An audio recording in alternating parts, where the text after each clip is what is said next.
Hello everyone, welcome and good morning. Thank you for joining today's webinar. My name is Shinake Ipatosa, the Guidance Officer for School of Law and Graduate Study. So just a little reminder, please use your USPF Gmail account upon attending the webinar. Please refrain from posting unnecessary comments during the webinar. The comment section is only intended for asking questions during the open forum. The evaluation form link will be posted on our official Facebook page. Then the cutoff of evaluation is until 2 p.m. only.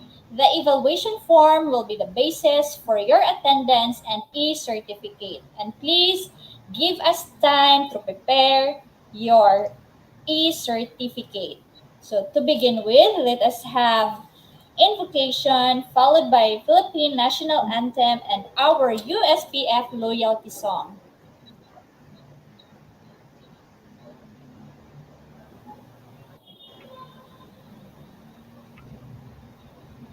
Dear God, thank you for the opportunity to meet together. Please help us to come together to make this institution reflect your kingdom. Breathe life into our ideas and decisions. Help us build a team that has love and respect at its heart.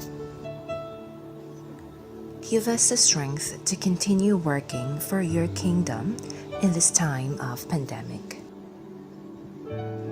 Lord, come give us the inspiration to be the best we can be. May we be a shining example of your goodness and truth within, wherever we are. Inspire our thoughts, discussions, and ideas, and continue to remind us that all that we do here today, all that we accomplish, is for the pursuit of truth for the greater glory of you. We ask these things in your name. Amen.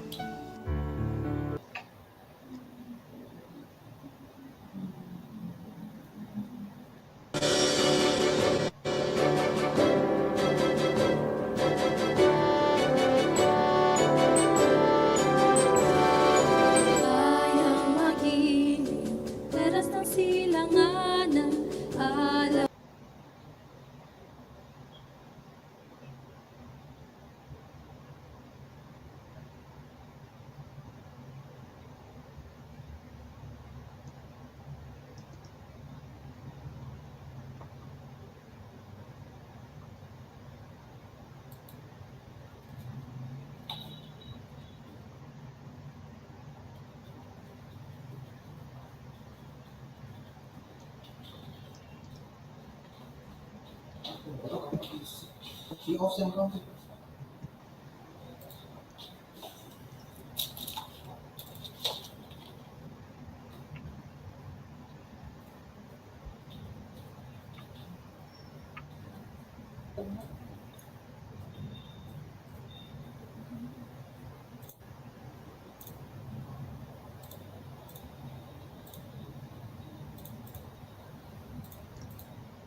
From all corners of the Philippines, we have come to be with you. Our quest for knowledge, our quest for truth, we bring to you for you to soothe. We sing to you, dear alma mater.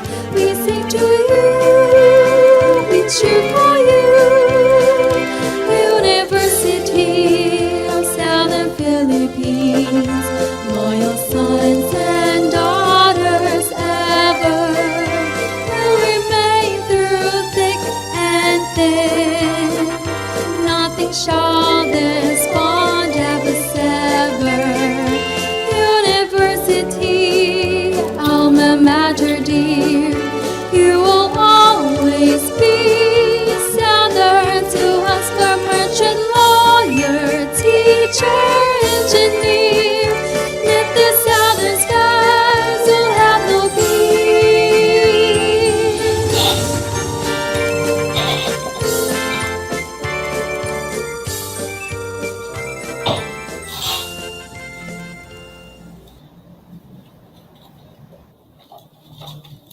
To begin with, let us before the presentation will begin, allow me to introduce to you our resource speaker.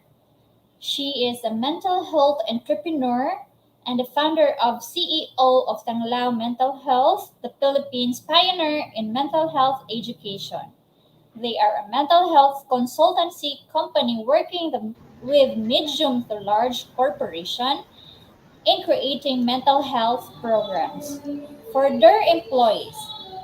They have helped over 60,000 people themselves and their mental health issues. So allow me to welcome Miss Anne De Silva.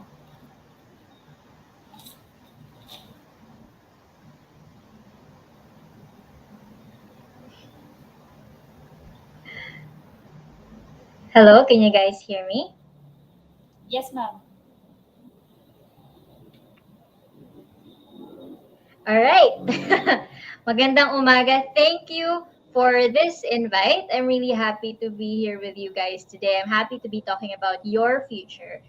And I'll tell you in a second why it's gonna be relevant for for mental health. But to introduce, I'm happy that we get to talk about um, your how well are you gonna be able to jump off no from this school life to the real world, because I understand that a lot of people have this kind of fear. Even us, no, when we graduated, we experienced a lot of anxieties, a lot of worries about what's gonna happen in the future, no? So what I want to do here today is to help you be able to push yourself further, to be able push yourself outside of your comfort zone and be able to really work on those things or develop those skills that that will help you as you proceed, as you go forward in your studies.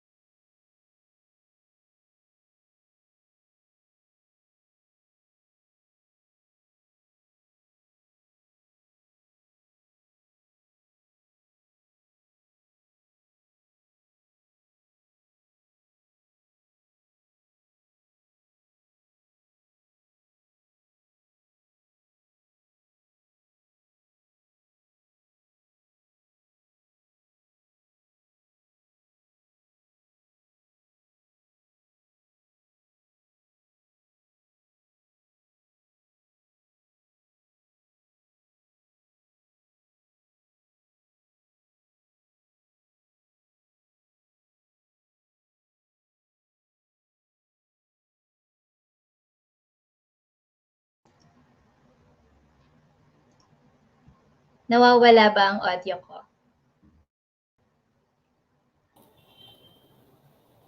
Yes, ma'am. Nawawala po yung audio mo.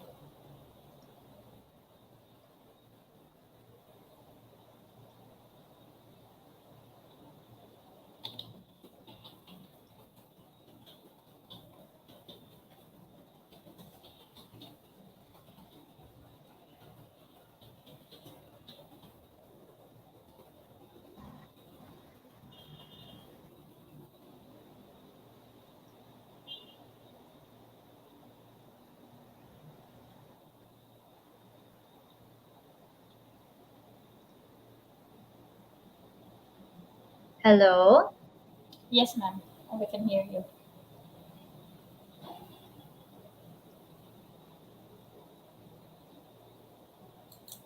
Okay na po, ma'am.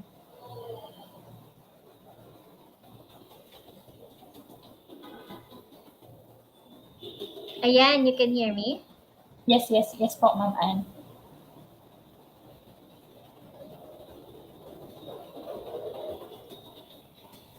Ayan, okay. Sige, sige. Ang kinakain ako ng StreamYard. Anyway, sige. Sige, let's proceed. No? Pa-next slide natin to.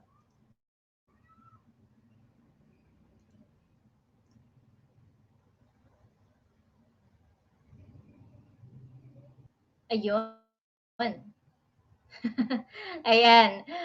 All right. So essentially, no, for today, what I'm gonna share with you is the tips and tricks that you can use for when you want to land your dream career, especially now after you graduate. It's gonna be a bit difficult because there's not gonna be a lot of hand holding anymore, no, compared to when you're studying. Because when you're studying, there are teachers, there are guidance counselors, there are a lot of people who can help you, right? But once you step out of the university, once you step out of the educational system and you begin to work, no, I begin to look for work. Even it's gonna be a bit difficult because there's no hand holding anymore. You really have to do the work yourself, right? So, what I'm gonna share with you is what you can do to be able to land your job. Now, what you be what markers you need to have so that you'd be able to guide yourself further, no, in the direction that you want to go to, right? By the way, I'm Anne Silva. I'm the founder. Miss Sheena has already introduced me. No, I'm just gonna run through it very quickly. Tanglao Mental Health is the Philippines pioneer in mental health. So we mainly work with companies, with organizations in creating programs, so mental health programs for their people. All right, and it basically our goal is to be able to prevent the majority of people from developing mental health concerns, especially now that we're experiencing the pandemic. It's a bit difficult for a lot of people, right? So what we want to do is to be able to support them. Now, how does this relate to you guys?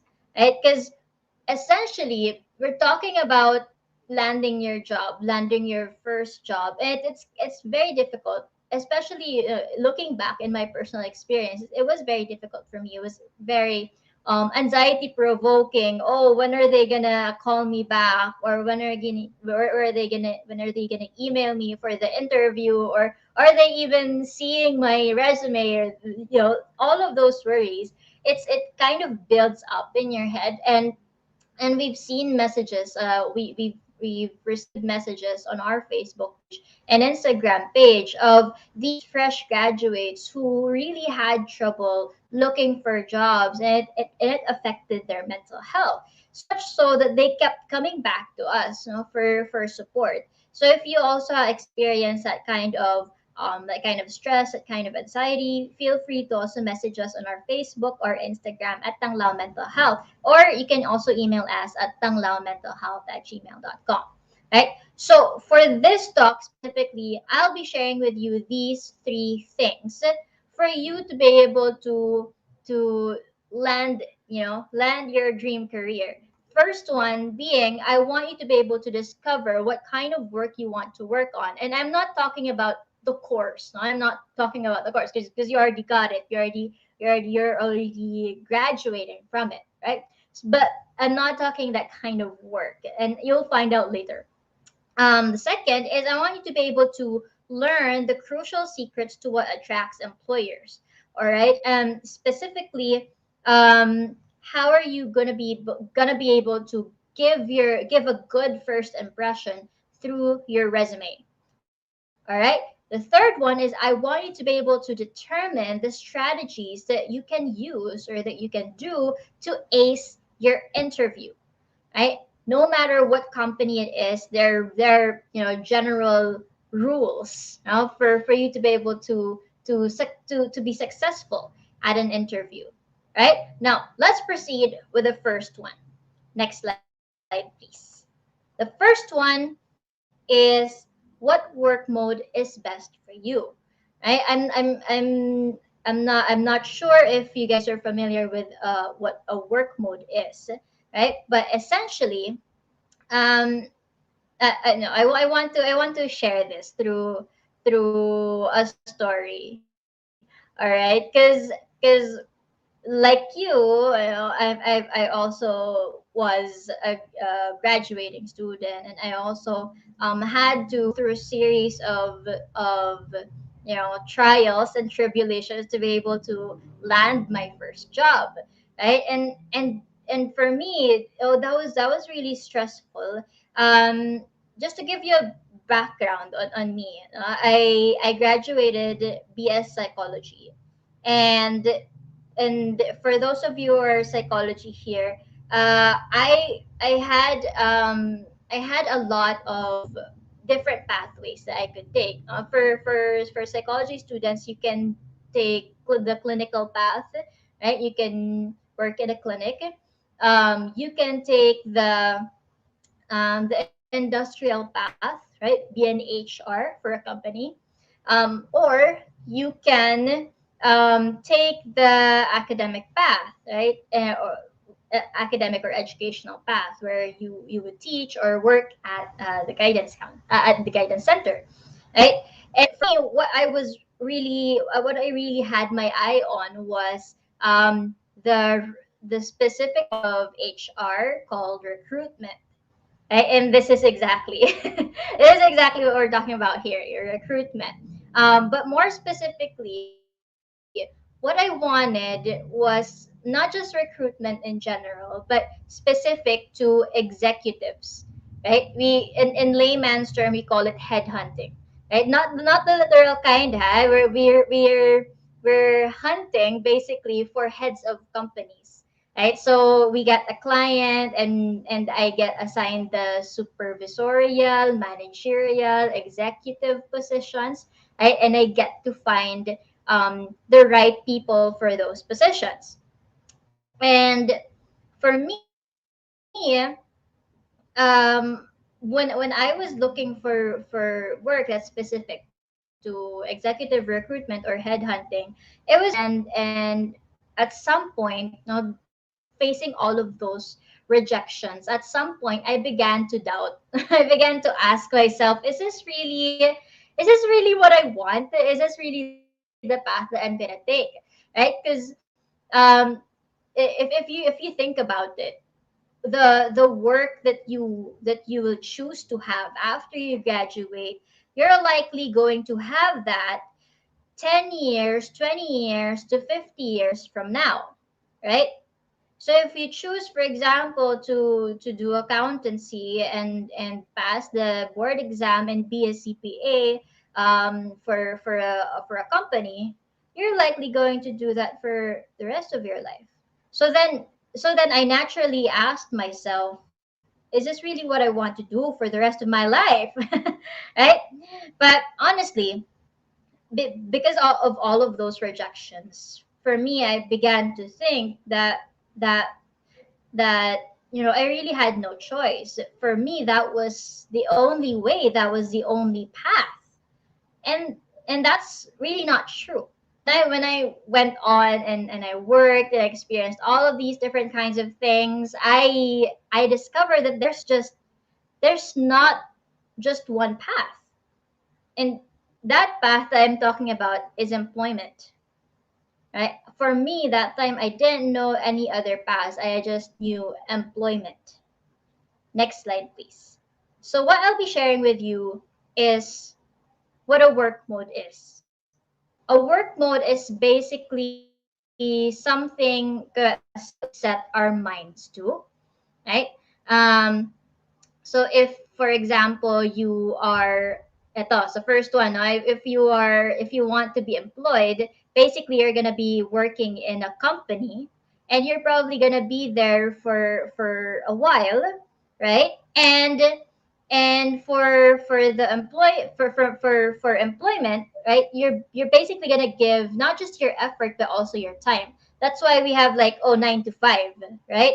That's for employment. And basically for the effort and the time that you put in, you'll be given monetary benefits and non-monetary benefits. Non-monetary benefits are like leaves, right? Or allowances, right? Rice allowance, whatever it is. The second work mode is self-employment, right? Or as we commonly know it, it's called freelancing. All right. So basically, with freelancing, we we put in the skills that we have. No, we create a certain output. We create a certain result. We solve a certain problem for a certain client, a client, a company. All right, and basically we get money in exchange. The difference between employment and self-employment is that you own your time. All right. So basically, you don't have to go in 9 to 5 or 9 to 6 or 8 to 5 just to be able to earn for a living. Right. So it's really relying mostly on the effort that you put in. So in the same sense, if you don't put in your time, your skills and your effort to look for a client and to be able to accomplish or solve a problem for a client, you'd likely not earn anything, basically, right? The third work mode is the business, right? Business. Now, basically, uh, business is a larger scale of self-employment, right? For example, you're still working with a company, you're still working with a client, and you're solving a problem for them. The difference is that you don't have to put in your own time, right? You don't have to put in your own effort. You can hire other people to do the work. But just a caveat here, in starting a business, you have to do the work for the first few years. You have to do the work, you have to make some sacrifices. It's going to be difficult, it's going to be emotionally difficult. And I'm coming from a very personal place because I have also experienced this. It's been difficult, there are those times where you just cry and like, why am I doing this? But you still do go on doing it. But basically, when you're able to grow the business, or build the business, you get more clients, right? You get more income, you get more people. Okay, so that's basically it. And with a business, at some point in time, when you've built the business in a way that it doesn't have to rely on you, then you'll be free. Free of your time, free of your effort, free from everything. And you're still earning because you're still a part of the business, or you're still an owner of the business, right? So basically, that's the difference between self-employment and business. The self-employment, you don't have anyone working for you. Okay, and these three work modes, these are the things that I had no idea before. Even though my dad is a is an entrepreneur, he's been an entrepreneur all my life, I didn't know that that's a different work mode, right? For me, there was really just employment. Even if you're like a lawyer, or a doctor, you look at employment first, right? You look at, oh, where am I gonna apply, what company am I applying in, or what firm am I applying in, what hospital am I applying in. It really, that's the automatic thing that we think about. But we have to realize that there are also other paths. Now, this doesn't mean, okay, these three work modes, it doesn't mean that you have to stray off the course that you graduated in. Okay, so basically, if you graduate a certain degree, you can use, or you can try out these three different work modes. You can see these three different work modes. So let's say, for example, in my case, psychology, right? I can apply to a company, right, and be an employee, right? That's the first one, employment. Or second, I can use my the skills that I've learned, like for example, psychological assessment, right? To give value to a company, but I don't have to be part of their necessarily. That's self-employment. That's freelancing, right? And the third one, or maybe I can maybe build a business that will help people. That's hence tanglao, right? Oh, another example for self-employment. If you're a doctor, right? You can build a clinic, right? And you can, but that's self-employment because you still work there. You still have to input your work there. You still have to have an output there. Or if you're a lawyer, you can open up your own firm, but it still be you who's going to be making the effort, unless you scale it or you build it into a business, right? Okay, so these are the three work modes that can work for you. And I'm basically, what I'm doing is I'm showing you the path, showing you the different options, right, that you can take after graduating. Of course, this might be a bit difficult.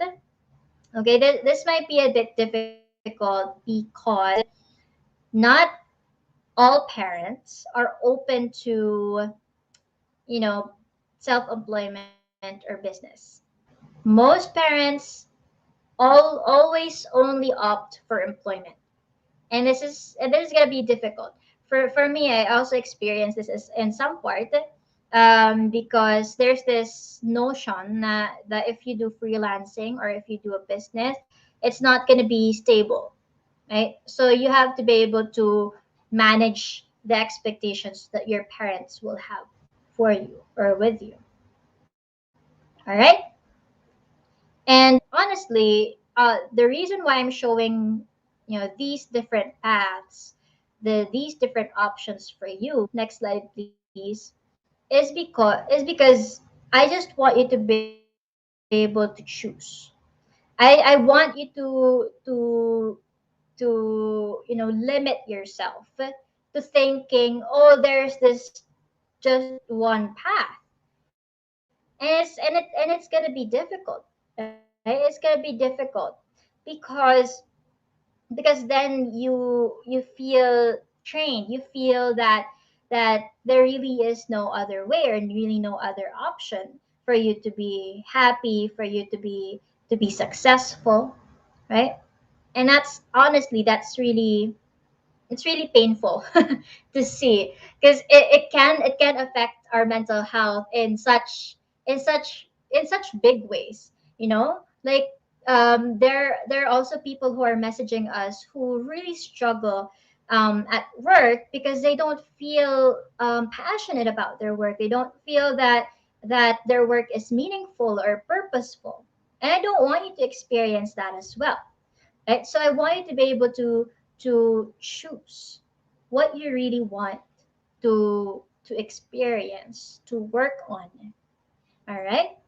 Now let's talk about the second one. The second, what do you call this? A tip or trick to help you when you graduate.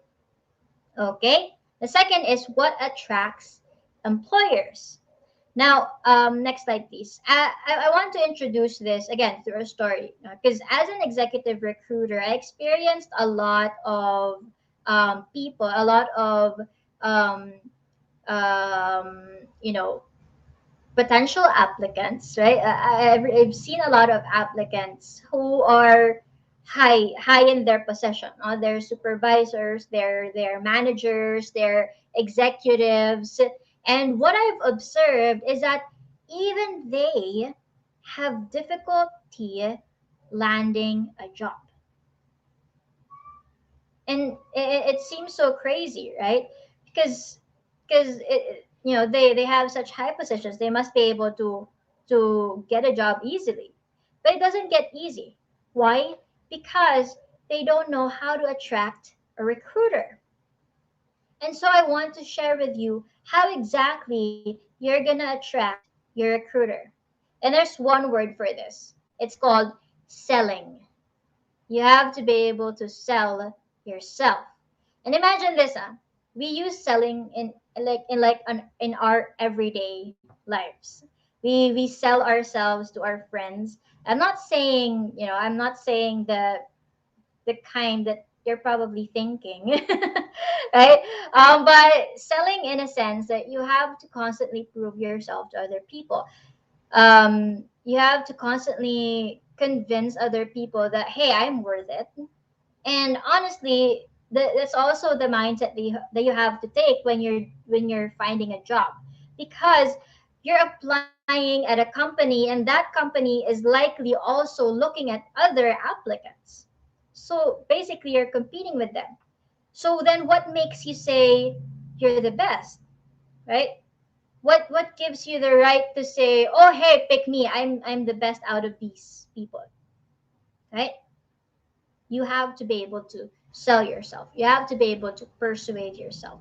And the first thing to be able to do that is to have a good first impression. And your first impression is your resume. Right? But first, what's the difference between a resume and a curriculum vitae? All right. Basically, a resume is short and straight to the point. It gives us recruiters the important details that I want to know. I want to know about where you graduated. I want to know about your name, your contact details. I want to know your work experience, your internship experience. I want to know specifically your skills.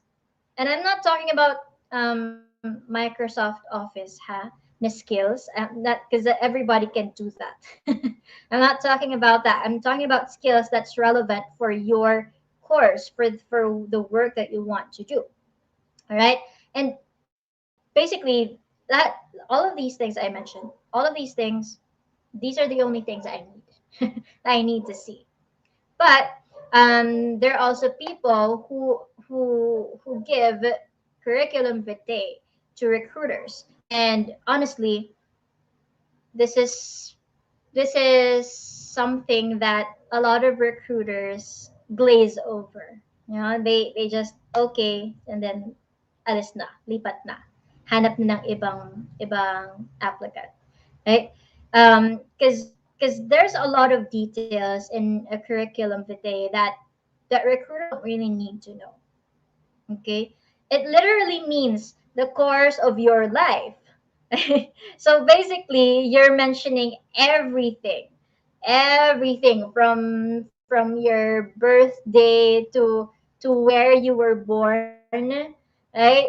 Uh, in a resume, I don't even have to know your references. You just have to put there upon request, right? Because I don't know the details like right now. I can ask for them later on, right? But there's other positions also that where a curriculum vitae is important. Like for example, if you want to work in security, right? They'll most likely ask for your curriculum vitae because they need to know that they can trust you, right? But basically, if they don't ask for curriculum vitae, just opt for a resume. Now, what I'll share with you next is the three things that you need to know to be able to have a great resume. Okay? The first one is it has to be short and attractive. All right? It has to be just one page, two at most. All right, but uh, and attractive, and by attractive, what I mean is I want it to be something that catches my attention. I want it to be something that intrigues me. Oh, who was this? Like that, right? You know the different formats in Canva. You can use that. You can use that in creating your resume. It has to be something that pops out from the pile of applications that we see. Because honestly, recruiters see hundreds of applications in a day. We see a lot of them, and it's kind of difficult. It's kind of difficult for us to be able to find, okay, which one works best, or which one of these people um, will best fit the position, right? So as much as possible, I want to be able to shorten that amount of time I have to look through all of these applications and just be able to find that one that attracts me the most. And honestly, it works for everyone. It works on everyone. So I recommend you trying it out. The second is no long letters. By letters, I mean application letters. For us, in our experience, we don't really read application letters anymore. We only, there are other positions where application letters are important, right? So as a rule of thumb, um, don't provide application letters. Only provide one if they ask. If, for example, in the job post, they include application letter, then include it. And here's one thing that's important about application letters. It's kind of a pet peeve of mine. It has to be directed to the company. It has to be specific to the company. I don't want it to be general. I want it to be specific to the company. Because in an application letter, what you'll be including is what are you doing? Why are you applying to this position? Why do you deserve this position? What are you gonna give the company, right, in exchange for you coming in, right? Or are you being hired? And basically, it's a whole sales letter that you have to do. And so I generally want it to be something that's really applicable for the company, and we'll talk more about that later in yung applicability, no, sa company.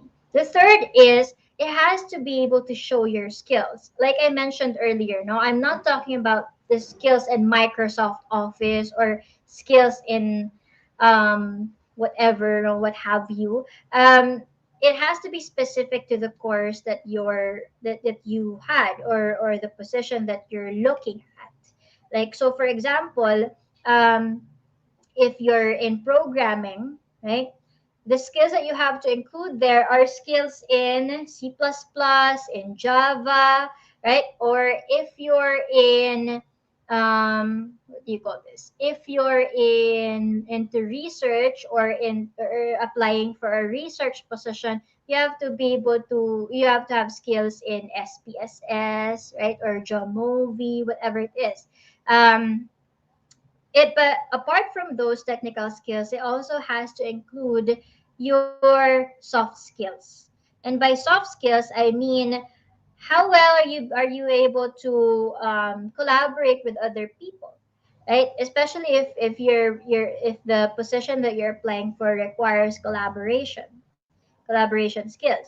um how well are you able to persuade other people if the job that you're looking for is in sales, right? Or marketing. Basically, the soft skills that doesn't really require anything related to your job, but is related to your success in the job. All right, related to the future that you have in the position that you're applying for. All right. Now, next slide, please. Basically, all of these three things, so it points out to just again one point: selling. Are you able to sell yourself to a company for you to be able to land a job?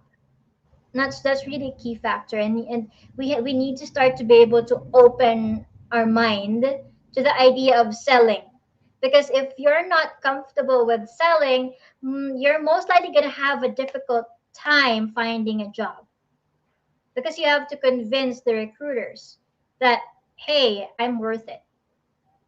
But of course, you have to first be confident in yourself that I believe in myself. I believe I'm worthy. Right? And I want you to say that to yourself right now. I'm worthy. Right? Because that's gonna hinder you. All right. Now let's go on to the third tip and trick, right? To landing a great career. What makes a successful interview? Okay. So now I understand that a lot of you have these worries, have these anxieties about, oh, what's gonna happen when I meet the person. I feel like I'm hyperventilating right before the right before the interview, and honestly, I also felt that way when I when I was going through, all of those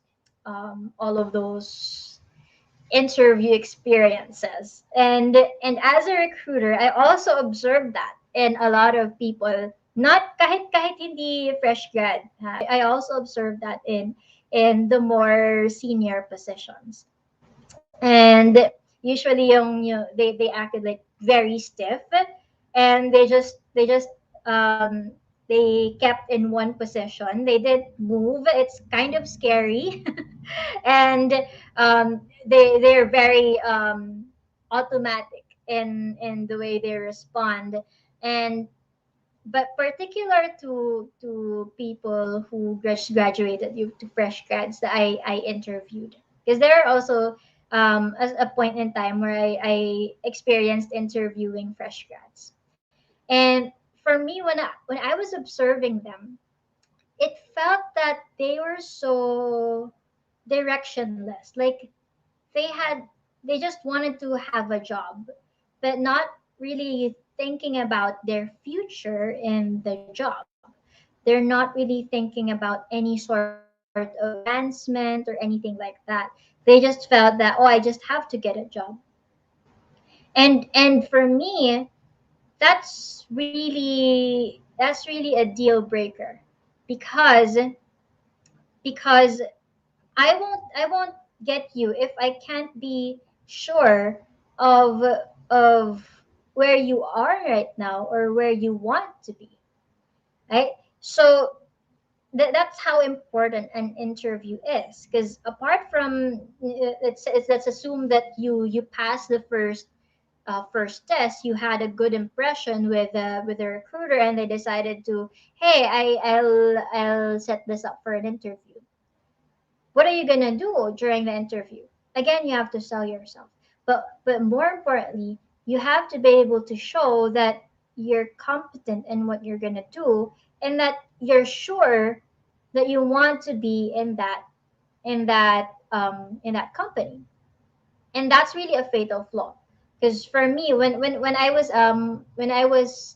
applying to a lot of companies, there were companies that I was applying to that I didn't know about, and that was a big mistake on my part, because I had to know what the company is about for me to be able to get in it, right? Am I gonna just go in blindly? No, diba? We have to really understand what the company is about, and we have to get behind, right, what they're about.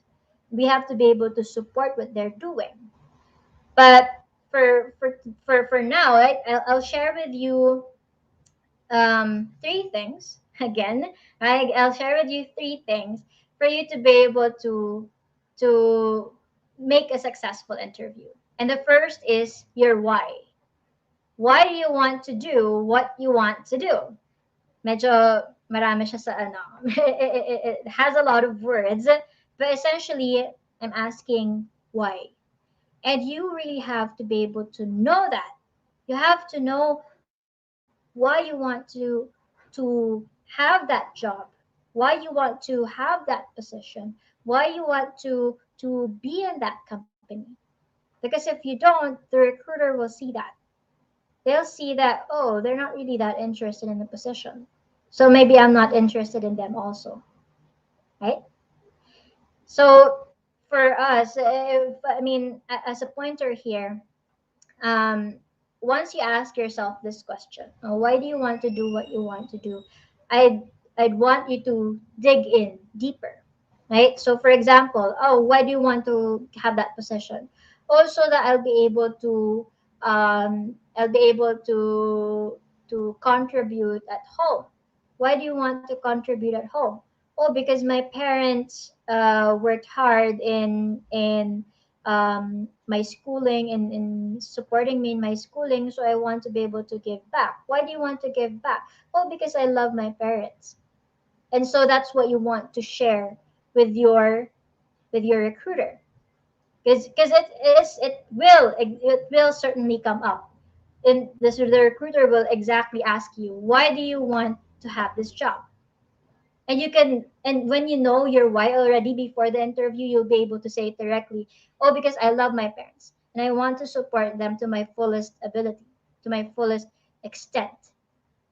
And that's gonna make a big impact on the interviewer. I mean, it certainly will for me, because I didn't see that, and I want to see that.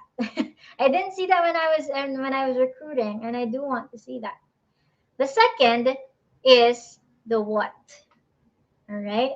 What path do you see yourself taking? What direction do you see yourself taking in the future? And the company has to know this, because they want to see if your goals align with the company's goals, right? They want to see if you really have direction. Or are you thinking about climbing up, right? Now starting from a rank and file position to something bigger, right? Or are you planning to just jump ship? I mean, either way, it's okay, as long as you'd be able to contribute to the company's needs. You'd be able to match the company's needs, right? In the same way, for you personally, knowing what direction you want to go into, it will certainly help, release that feeling of uncertainty. Now, oh, I don't know where I'm gonna go after this. That's really difficult to have, because it's gonna give a lot of anxieties. And again, I don't want you to experience any anxieties.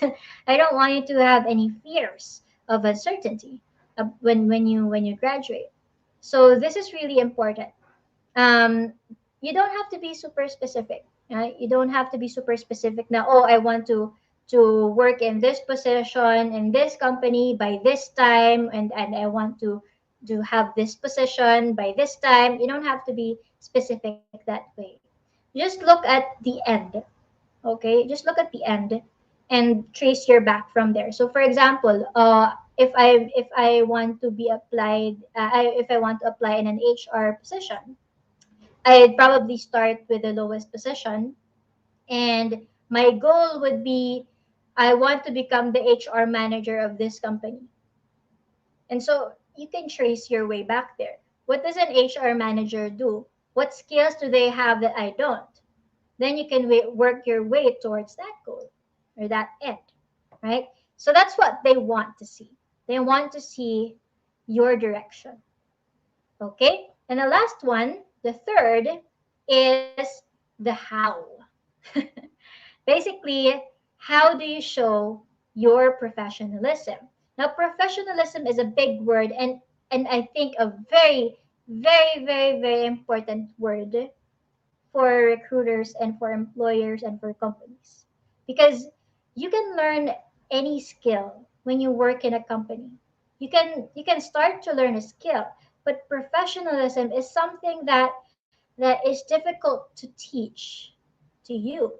So you have to be able to develop that consciously, be able to develop it actively, so that you would be able um, to express yourself and show yourself, show the best version of yourself at work, right? And and this is kind of a pet peeve of mine. Like, for me, when I did recruitment, and when I did recruitment, it was really difficult when I encounter applicants who are late, like 5 minutes late, 10 minutes late, 20 minutes late. I, as a rule of thumb, when they arrive 15 minutes late, I'll consider them a no show. They didn't show up. If you're late, and then I'd consider that kind of a part of your professionalism. Maybe you weren't really taking this position seriously for me to take you seriously, right? Basically, your professionalism, it will start the moment you have your interview. They will see it the moment you have your interview, and they'll make deductions, right? They'll make deductions based on your behavior during the interview. Your behavior during the interview will most likely be your behavior when you begin working, right? So I also don't recommend you being stiff and all during your interview. I'd recommend just be yourself. Just show yourself. Even if you make corny jokes, that's okay, because at least you're being real, you're being genuine. And recruiters love authenticity. All right? So now, professionalism is a big word. It has a lot of different branches. So I'm just going to show you the general, what professionalism generally looks like. The first is, how well do you manage your priorities, your time, right? And this speaks to your priority management, to your time management. When you have like a list of to do for your academic work, when you have a list of to do, are you able to check off all of those things in a certain period of time, right? That you need them, and that will also speak well, right? In terms of your professionalism. Are you able to accomplish your priorities on time? Are you able to accomplish your tasks at the given deadline? And so basically that's that. The second is, how well do you communicate with other people? Okay, and especially if your job requires that you work with other people, this is super important. You have to be able to communicate well. You don't have to be amazing at it at first, right? You can begin to learn it. Read up with different articles on communication, right? How to relate with other people, how to relate with colleagues or coworkers. Same goes with collaboration, right? At least there has to be some sort of at least a hint, a clue that you know how to communicate well or collaborate well with other people. The third one is how well do you take setbacks? How well do you manage your mistakes? And this really calls for accountability. Okay, and the biggest thing that kills a company is when other people blame other people for their problems or for their mistakes, right? Na kesyo this is a group collaboration thing, right? And when you make a mistake, you just blame the one person. We have to take accountability for our mistakes, because mistakes are inevitable. They're always going to happen because we're human. And for us, we want to take those mistakes, we want to learn from them, we want to be able to hold them and say, yes, I am responsible for this. And that will show a lot of responsibility and accountability on your part. It's just something that I don't see in a lot of people, unfortunately. Okay, so basically, this is like the tip of the iceberg kind of thing. There is a lot more going on in professionalism. So if you want to learn more about it, you can research. You can research it. Internet is always available, right? Um, so that you have an idea of what image you want to show, or what you want to, what kind of employee or what kind of professional you want to be. All right? Because honestly, next slide, please. Honestly, all of these things, the why, the what, the how, they're basically the tricks, or the strategies for you to get out of your comfort zone. Because when you stay in your comfort zone, you're likely going to stagnate, and you won't be able to achieve the goals that you had, right? The dream car or the dream house that you want to have, that dream vacation that you want to have. It all starts with you doing the work, and doing the work requires that you get out of your comfort zone. All right. Now, all of these three things, the work mode that you choose, how you can attract your recruiter, how can you be successful in an interview, all of these things are already representative of that. Right? The this is basically the how, the steps that you can take to start getting out of your comfort zone. Actually, for me, I like, particularly I like fresh grads who had a lot of internship experiences. Because honestly, you can also take an internship even if it's not part of your curriculum. You can be an intern in a company, and that gives a lot of it tells a lot. It tells the recruiter a lot about you as a person, about your persistence, about your determination, and it's certainly going to help you. But yeah, but it's good to try, even if you don't want to get a job right now, right after you graduate. You can start with an internship, because at least you'll be able to learn something already. You'll be able to develop your skills or your professionalism already, right? And basically what I'm saying is, for you to land your job, your dream job, or your dream career, right? Because career and job is different. You have to step outside. You have to step outside your comfort zone for you to be able to achieve that. Huh? So, if you do have any questions, feel free to chat here in our chat box, in our comment section. Or if you're not comfortable here, you can just message us. You can message us at tanglaumentalhealth@gmail.com, or on Facebook and Instagram at tanglaumentalhealth. Especially if you're not comfortable talking and see it, a lot of people see in your message. It's okay to share it with us, to message us. or if you have like a mental health concern of any sort, you can share it with us. We'll support you. No problem. Again, I'm Anne Silva, and thank you very much for having me. Hello. Thank you, Ma'am Anne, for sharing your knowledge with us. Okay, so this time we'll have a questions. If do you have, you can comment on our section. So, Ma'am Anne, I do have question here.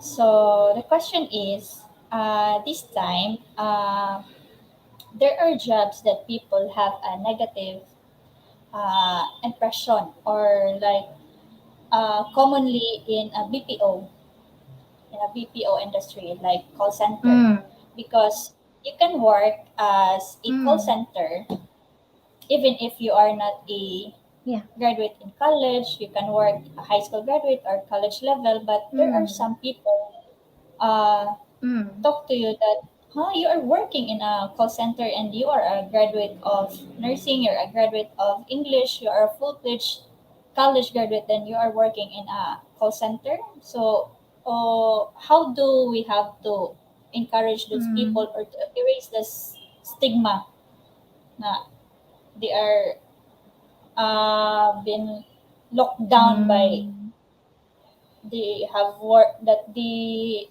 are working in a call center? yeah. Thank you for that question, Sheena. Actually, there are a lot of skills that you can get when you work at a BPO. I've met a lot of people who worked in a BPO setting, and it's given them a lot of skills. It's given them the especially the professionalism that's needed. You showing up on time, especially if you're in the night shift. It's super difficult to to go to work, right? Because it's the evening, but it takes a lot of determination. It takes a lot of persistence to be able to do that, right? And second is, I mean, apart from it giving a lot of a lot of money, monetary benefit, it's still something that you can use as a jump off point, right? So for example, you're in a course that you didn't really want, and your parents just pushed you. You can go for BPO so that you can save up, right, for studying what you really want to study, or getting the skills that you really want to get. Basically, it's kind of an easy opening, for you to be able to jump start your career, right? And honestly, in terms of like other people's stigma about it, I it it really depends on how important other people's opinion is to you, right? So if you're really, if you're really controlled by what other people think, or what other or of other people's opinions, most likely you're gonna be having a hard time doing what you want. And that's just the tip of the iceberg. And but thank you for that question. I hope it helped. Thank you, Ma'am Ann. So I have another question here. Like, since we are in a new curriculum, we have a senior high school graduate and then a college graduate. So the Hmm. senior high school doesn't want to Oh, okay. pursue in college, but she or he wanted to work, and then they are, example, they're applying for the same position, but the level of their education was a college graduate and a senior high school. So how would we uplift the senior high school student graduate that she or he is competent to the college graduate also? Mm. Tama ba, Machina? They're applying for the They're position applying. that requires that they go to college. Yes, ma'am. Yes, ma'am. And example, there is a hiring. Example, a hiring is it does not specify or you are a college graduate as long as you are a graduate and in maybe maybe in uh okay, okay just, I would like to paraphrase my question. So there is a hiring, and then a hiring is all about office staff, an office staff. So both are applying for an office staff. That the first one who applied is a senior high school graduate and the other one is the college graduate. So as an HR, uh, who who is more competent, since the other one did not finish or did not pursue college. She is a graduate only for senior high school because there are some senior high school doesn't want to proceed college, but they look for a job after they graduate because of the tuition. They don't have money for Mm. to pursue in college. Mm-mm. Mm-mm. Yeah, yeah. I mean, that's understandable because if they're financially, also are in our law, diba? I think, and correct me if I'm wrong, Mishina, no, na, in the Philippines, I think it's already okay for senior high school students to work, Yes, yes. instead of going to college. But for me as an employer, it would depend. It would depend on the position that they're applying for. If the position they're applying for is specific to a certain course, then I'd probably opt to have, or opt to hire an applicant who has gone through that same course. But if the job that's required isn't really require that you go through college, I don't think it would matter. It would matter more on the skills that you have. Right? That's why I said earlier that going through internships, even if it's not in your curriculum, is okay. I have this. I'm colleagues, or rather, I'm friends with another company. They're called Team Aguhon, and they do a lot of internships. And these are internships that aren't required by schools. These are actual students, grade 10, 11, 12, up to college students who really want to have internship experience, even if it's not required by the school. They want to have the skills that they need to be able to get a great job after they graduate. And so I think those are the more crucial things that we have to look out for, the skills that you have. Okay, thank you, Ma'am Anne. Right. Um, because we have here a in our audience today we have senior high school and then college students like fourth Mm. year college students because soon they will have Oh, to okay. have I a thought we job only and had then college students. we have senior high school because there are some senior high school students that, especially finishing grade 12, some of the students have looking for a job. They don't want to pursue college because they don't have enough money to fund. So that is why I am encouraging them that even though they are a senior high school graduate, they can have a job like the college graduate, especially if we have more skills, they are competent as long Mm. as they are uh, working Mm. they are working in a Mm. right direction, as long as they know what they are doing. So Mm. To so add, Gina, no. If you feel that you're not, if you feel that you're not as competent, but you want to already start working, you can go for companies that have paid internships. So you get paid as you do the internship. All right. Because these are the companies that will actually give you the skills that you need for the job that you want to have. Right? So you can start with that. Okay.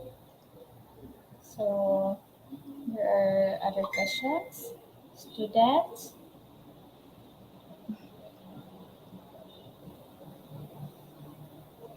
Trika, do you have questions?